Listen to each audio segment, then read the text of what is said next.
ప్రమాద బాధితులకు పరిహారం అందించింది. 27 మంది మృతుల కుటుంబాలకు 20 లక్షల చొప్పున కేంద్ర మంత్రి పనబాక లక్ష్మి అందజేశారు. గతంలో ఎప్పుడూ లేని విధంగా మృతులకు ఇంత ఎక్కువ మొత్తం పరిహారంగా ఇచ్చేందుకు తీవ్రంగా ప్రయత్నించామని పనబాక తెలిపారు. మృతుల కుటుంబాలు ఆ డబ్బును సక్రమంగా వినియోగించుకోవాలని సూచించారు.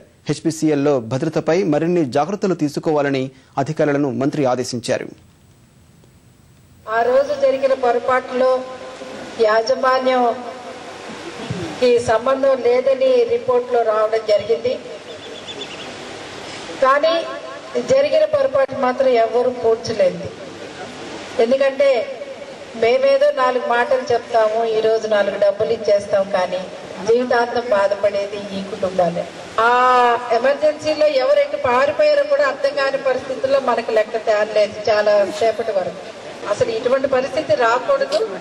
వచ్చిన లెక్క కరెక్ట్ గా నిమిషాల మీద చెప్పే విధంగా ఉండాలి, కానీ అందరిని అడిగి నువ్వు అనుకుంటా ఆ పరిస్థితి మళ్ళీ తెచ్చుకోవద్దని చెప్పి నేను మనవి చేస్తా. సెక్యూరిటీని టైట్ చేయండి, బయోమెట్రిక్ సిస్టమ్ పెట్టండి.